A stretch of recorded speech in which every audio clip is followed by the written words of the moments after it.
Welcome to the Booktopia podcast. I'm Sarah McDuling, and I am so excited today to be here talking to two amazing authors of an amazing book, Amie Kaufman and Ryan Graudin, co-authors of The World Between Blinks. Amie, Ryan, thank you so much for joining us today. Thank you for having us. Yeah, it is always a pleasure. Now, The World Between Blinks was one of the first books that I read in this year, and it was such a joy and has become a book that I'm now obsessively recommending to anyone who asks me. They can't even get the word middle grade out of their mouths before I'm talking about your book. But for anyone listening who maybe isn't familiar, would you mind just telling us a little bit about The World Between Blinks? Yeah, it is a middle grade novel, but I think one of the things that we've been really enjoying is hearing how many grown-ups have been reading it without a kid in sight, which is always, I mean, we read middle grade, so that's always a bit of a win. But it's about a pair of cousins who slip from our world into a world where everything lost from our world goes. People, places, things, everything from, the homework that was in your bag to Amelia Earhart. So I've kind of been saying, think of it like Narnia, only instead on the other side of the wardrobe is, the Ninth Roman Legion and, Atlantis. And they have to find their way out of this world of lost things, or they're going to end up lost there forever. It's very fun, very full of history nerd stuff. Oh my God. We had No, I was just going to add on that we're both really obsessed with history. And so this was kind of our excuse to do a lot of research and get paid for it. But it ended up being incredibly relevant for COVID era, which we had obviously no idea that we were going to be in a global pandemic while we were writing this. But the story, just the nature of the story, is really about how these two cousins, Jake and Marisol, deal with loss and grief, because at the beginning of the book, their grandmother has passed away and they're at her beach house and their parents are getting ready to sell the beach house. And so the two cousins are dealing with the fallout of that in very unique ways for each of them. And so the book is about loss, but it's also about finding things.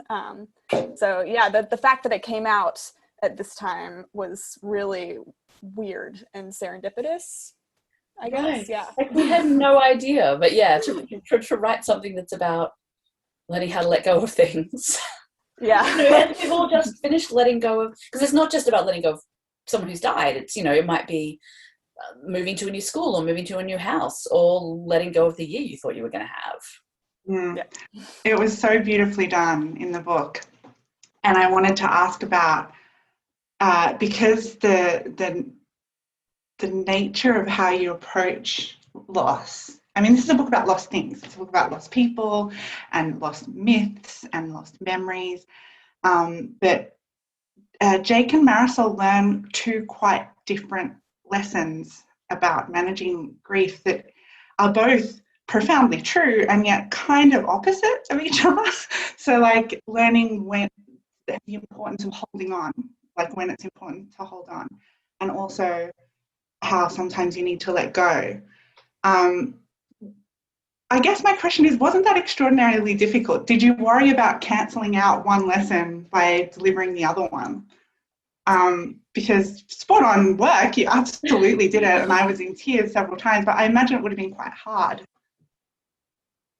I mean, the thing is, these are lessons we all need to learn, and that we all need to learn throughout our lives. So, I mean, I don't want those who are listening to, to think we've written an issue book about grief. It is fun. Really whimsical fantasy.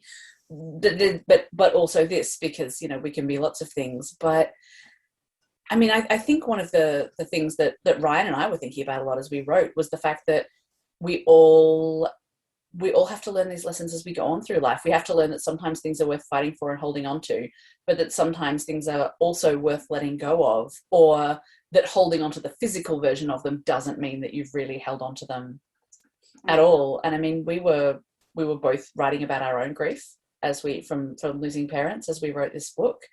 And I don't know. I mean, like, I feel like, Ryan, we've both had a lot of stuff in our life that we've had to figure out when to hold on and when to let go. So it's not so much contradicting lessons as complementary lessons.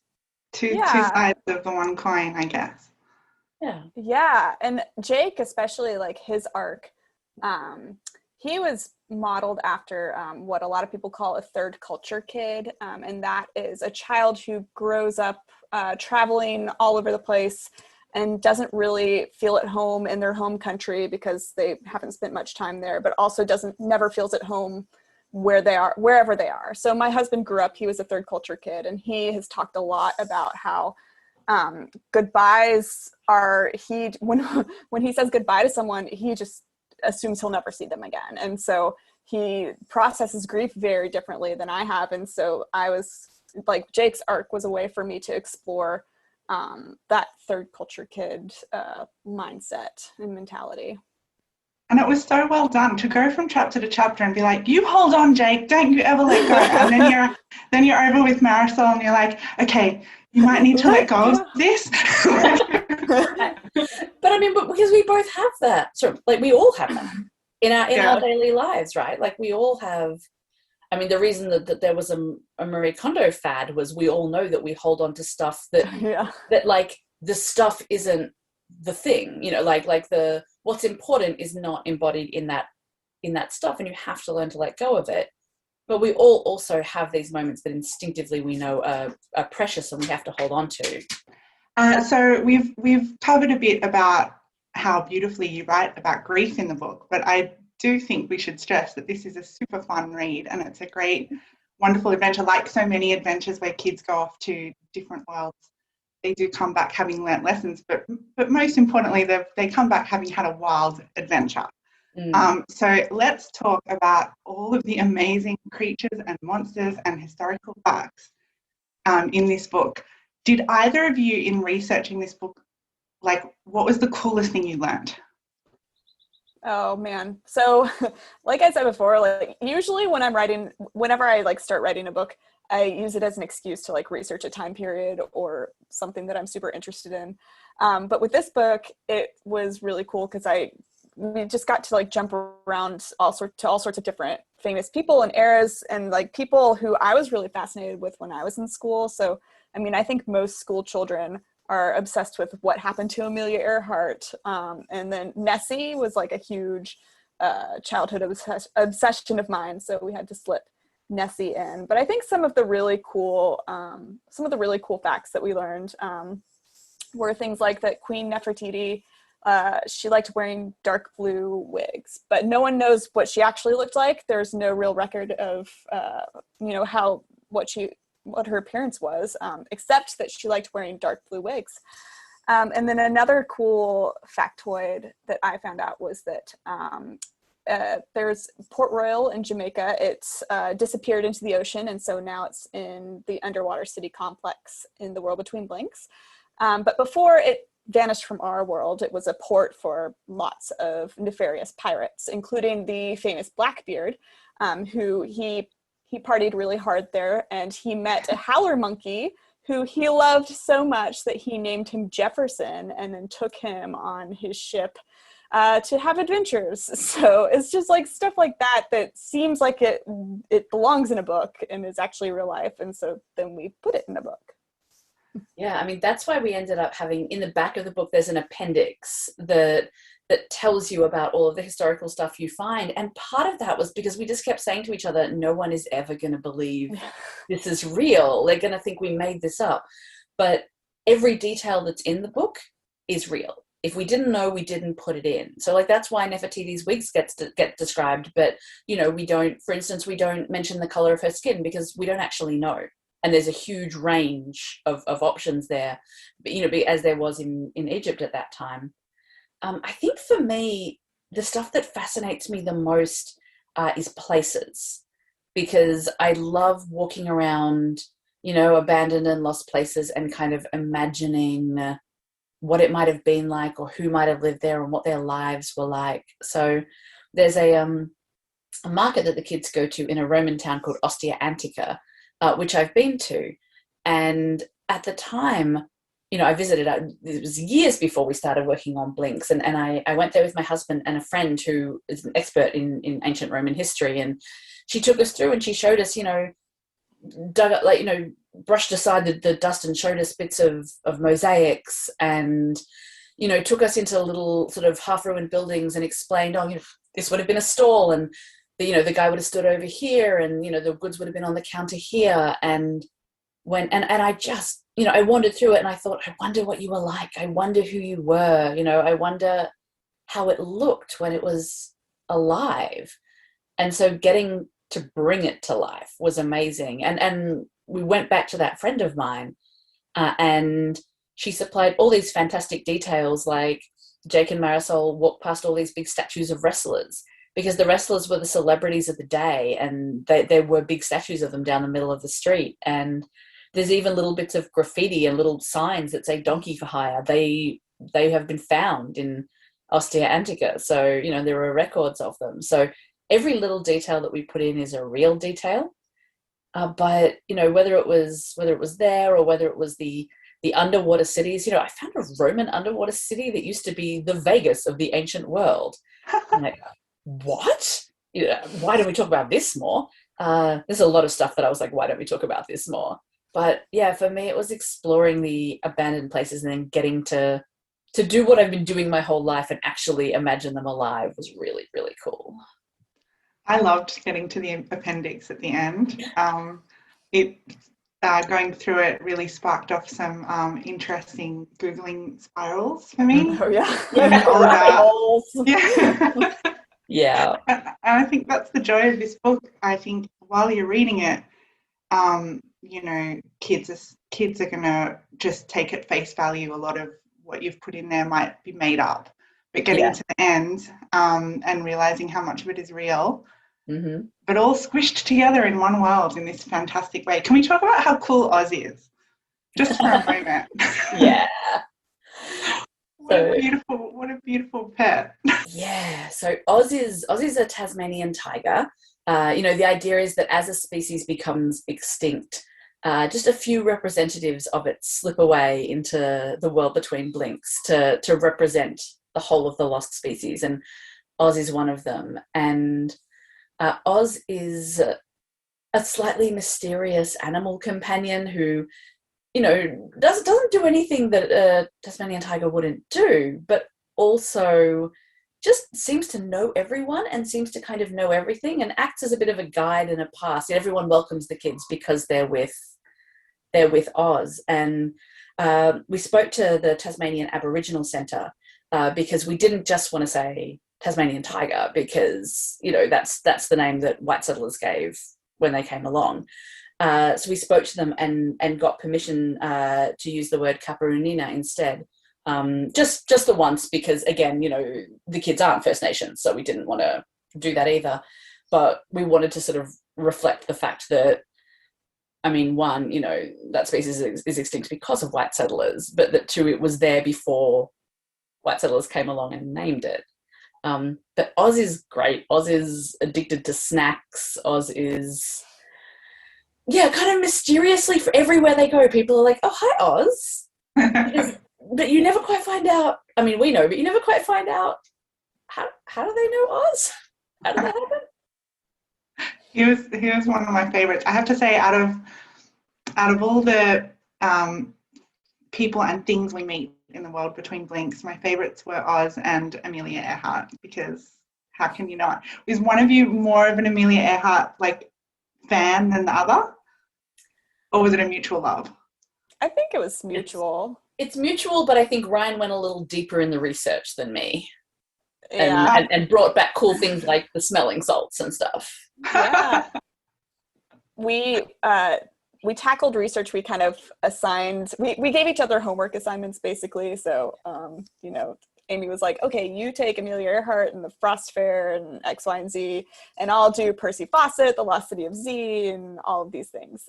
So I got to research Amelia and found out lots of really cool things. Like she loved Chinese food, but she couldn't like fit it in the cockpit to eat. So she kind of subsisted on hot cocoa and boiled eggs when she was flying. And she kept herself awake with smelling salts. And that was the little like green glass bottle that was in her jacket pocket. And the kids discover it when they're like going through their things in the customs line. But yeah, it was fun to be able to bring her to life as we imagined her. We like watched some videos and heard her like speak in her real voice, which I hadn't known existed before. Wow. I didn't know that either.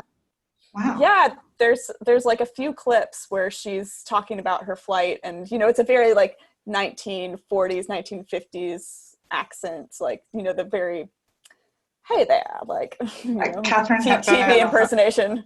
Yeah, she's a little stilted because she's reading off cue cards. You can tell there's a cue card beside the camera to tell her what to say, but you still also very much get a sense of who she is. Yeah. I need to track that down. Mm-hmm. Ryan, kind of homework assignments. Yeah. Yes, if there's ever a book that's going to super entertain you, get you thoughtful about, you know, memory and grief and the meaning of life, while also entertaining you, it is this book. Ryan, is this your first experience co-writing? Yes, it is. It's so it's really funny.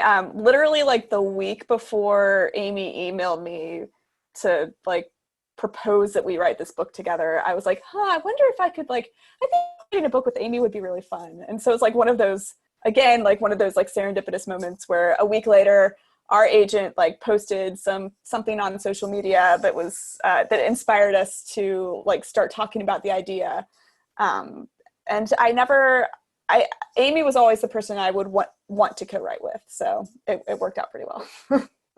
I love the origin story actually of this book. Can you tell us a little bit about how the real life thing that kind of sparked the first idea? Yeah, well, you know what? I'll talk about the first thing that got posted, and then you talk about what you told me next, Ryan, because that's kind of where it really took off. So we share a literary agent, and she posted this article which was about this island off the coast of North Carolina that had just come into being. So, you know, kind of tides and a sandbank and whatever had conspired to sort of create this temporary island. And then a few little plants had started to sprout on it, and there was sort of, you know, some whale bones and some shark's teeth. And the National Park Service started getting queries about who owned the island, which is how it made the news. And they said, look, it's off the coast of a national park, but unless a land bridge forms, we don't own it. It's actually currently unclaimed, but nobody get too excited because it's going to be gone again soon. And our agent posted this article saying, you know, an island that comes and is there and then will be gone again. Like, authors, you know what to do. And I replied and said, do I ever? And Ryan was like, oh yeah. And she was like, not you two, you're busy, stop it. No, you have plenty of books to be writing. And then Ryan was like, well, you think your island is cool. I see it and I raise you. Yeah, so I live one state down from North Carolina. So I'm in South Carolina. And there's a beach about 15 or 20 minutes from where I live called Folly Beach, which is where the opening scene of The World Between Blanks takes place. But off the coast of Folly Beach is a place called the Morris Island Light, and it's a lighthouse that used to stand in the middle of an island that was large enough for a Civil War battle to take place on. But after they built a bunch of jetties in the Charleston harbor, and that started an erosion process that started stripping away the sand at really quick rates. So the island was eaten away in just about 50 years or less. And so the house and everything around the lighthouse fell into the sea, but the lighthouse is still standing, and it's in the middle of the ocean now, and people have poured millions upon millions of dollars to keep it standing. So I posted about this, and just the idea of, Amie said something about oh wow, it's like the guardian of a lost land, like all of that land vanished underneath it and all of that. And so then that got our brains turning about oh, a lost land, a land where everything that's lost ends up. And then, yeah, she was like, emailing me. She's like, do you want to write this book together? And like in 5 minutes, I was like, yes. So, that's how it started. And then we lied to our literary agent. Yeah. That was going to be my next question. Yeah, she told us we were too busy, so we didn't say a word. We just like two little kids who were doing something behind Mum's back. We just like snuck around for 6 months and giggled and conspired. And, you know, it was actually completely magical, because so often when you're a published writer, you're writing knowing how many people are going to read it, and you sort of really have to make a conscious effort to close the door of, you know, I mean, Stephen King says, write with the door closed, edit with the door open. And you do have to make a real effort to close the door and shut out all of the voices and all the people who might want something, and just start by creating. And because literally no one but us and our husbands knew that this book was happening, we just had this joyful creation. And then one day, out of nowhere, we just dropped the first 50 pages, you know, and an explanation in her lap, and went, oh, whoops, sorry, we wrote a book. That is amazing. A secret book about lost things. I love it. He was delighted. So the way that this book kind of wraps up leaves things incredibly open for a return to the world between blinks. Are you able to confirm or deny if that is happening? Yeah, we can confirm that we have finished writing the sequel already. It's with our editor right now. We haven't confirmed the publication date yet, but I would expect you would see it 12 months after the first one. So, and is there more, like, how do you envision a length for this series, or is it book to book? Not sure. Well, Sarah, that's up to you, really. Me personally, because I say 10 books. Yeah, but, I mean, we could write them for a very long time, but one of the door open things about publishing is you got to wait and see what the demand is. You know, our publisher will only keep publishing the series if enough people jump on board. So, you know. I mean, the book's been out for a few months, and we've been having a great time with it at Booktopia, just selling. That's why I say it's up to you. I accept this challenge. It's been out there. I think it's been super well received, and I wanted to ask both of you if you've had like a piece of feedback from a young reader that really touched you. It has been pretty special hearing about them. I don't know about you, Ryan. I think probably for me, my favorite is a young reader who sent me a drawing of them in the world between blinks, and I know that young reader's mum is really sick right now, and the giving them somewhere to escape into blinks at the moment. And, you know, I mean, they're young, so they didn't say, you know, this book really allowed me to get away from my troubles. But, yeah, you know, the fact that they kind of read it and loved it and took the time to draw pictures of it tells me that they are getting to be somewhere else a little bit when they need to, and that was really special. Oh, wow. Yeah. And Ryan?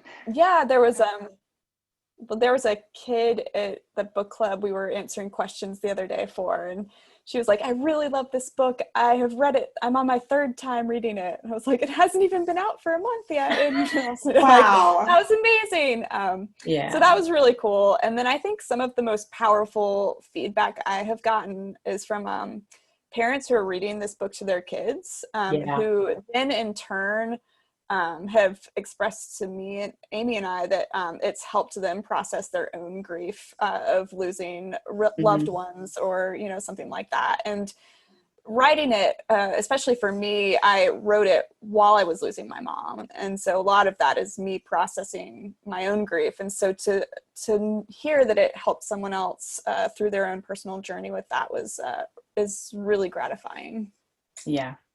It's a really special book. There's so much love in it. I think you can really feel that when you're reading it.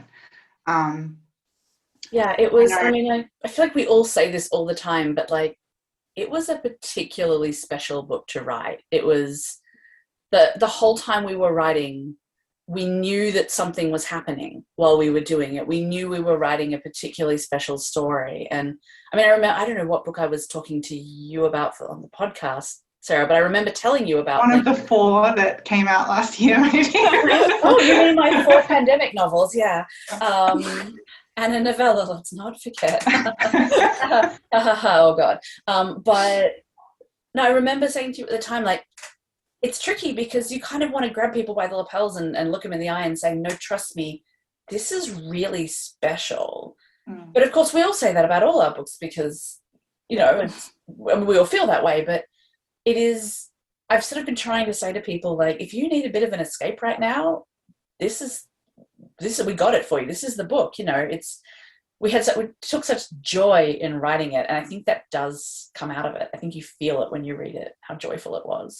You truly do. I have enjoyed both of your books, and like, it's not that this is, it's not like better or worse. It's just special, and it hits you on multiple levels because it's super fun and charming and lovely and lighthearted, but it also has this real heart. And I think that's the thing that I'm so glad I began this year reading the book. It was just a great way to begin 2021. We've reached the part of the podcast where I ask you what's up next. We've touched on the fact that you've got another Blinks novel coming, perhaps 12 months from now. But in the interim, are there things that you're able to talk about coming up? Ryan, you're top secret, aren't you? So I'm going to have to answer this. Ryan is no comment. Ryan just has to look like an international woman of mystery right now. But what do I have coming, Sarah? So I guess I've got the sequel to The Other Side of the Sky coming, which is my YA series, my latest with Meagan Spooner. That is, I was up early this morning working on it with her, so it's still in progress, but it's going pretty well. And I nearly forgot, I've got the third Aurora book as well. How I forgot that when I begin every day people are asking you about it. Oh my goodness, literally, you know, I can jump on social media at the moment and be like, I'm eating a really lovely sandwich, and people be like, what's the title of the third Aurora book? You know, and I'm like, look at this gorgeous sunset, and they're like, when do we see the cover? You've trained people to expect these things very regularly. It's a pretty intense readership, I bet. Yeah. I mean, thank heavens for all of our sakes, the answer is they will have all of that information in the next couple of weeks. Oh my gosh. They can start their countdowns and stop asking. I will say that, so at the time of recording this podcast, I'm buying books for May, and part of that process is comparing to last May. I'm like, gosh, YA was having a really great time in May 2020. I wonder what was that all about? And it was pretty much 2 books, and it was Aurora 2 and Ballad of Songbirds and Snakes, just like dominating that space and creating the kind of sales which I don't think we replicated this May. Well, I don't know. I mean, you know, that's Suzanne Collins. She can move a unit or 2. I've been told. But you're humble. Yeah, I am very excited for Aurora 3 to come out because I'm not usually this confident, but like we really stuck the landing. Oh my gosh. And Jay told me the other day that he thinks the finale section that I wrote is the best thing I've written. So I don't know if that's true, but I'm pretty happy with it. So how's that for a teaser? I mean, not that you need to tease this book, but well, very ready. It's I mean, it's an extremely complex series with a lot of balls in the air, and you know, and a hell of a cliffhanger that people have been on. People got a lot madder about that than I anticipated. That one's on me. I did that, but I think it's that because I know what happens next, I forget that it's a cliffhanger. Yeah, other people don't know that, Amie. Other people are in the dark.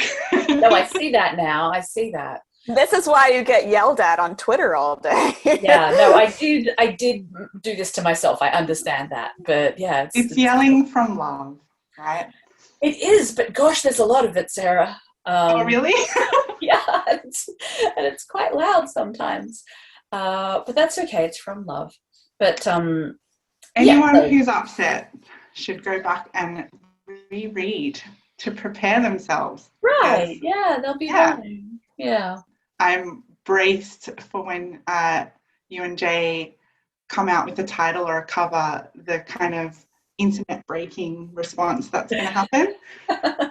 I'm sure we'll be scrambling at Booktopia to get things up on the website in time for people to pre-order. It's always a really fun time when you guys announce a book. Yeah. People do not see the logistics that go on behind the scenes. And Ryan, I know you're not allowed to talk about anything, but are you even able to give us like a time frame for like when you would be able to talk about things? Oh, I wish.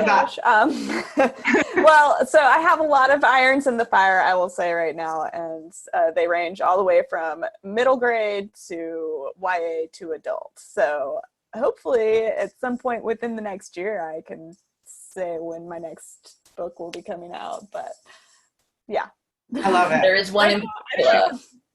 There's one in particular I'm very excited about, and that.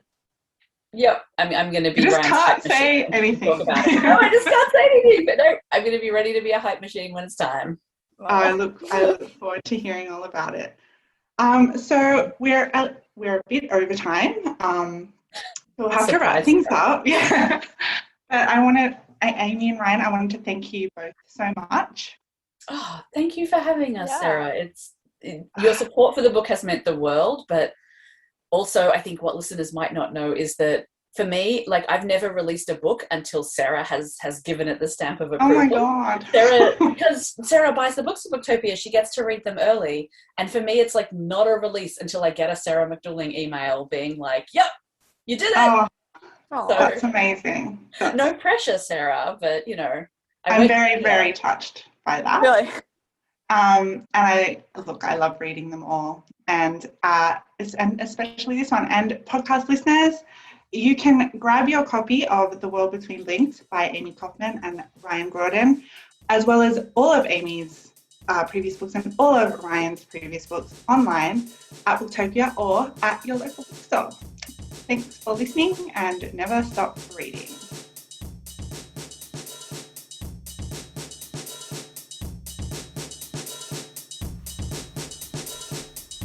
Thank you for listening to the Booktopia podcast channel.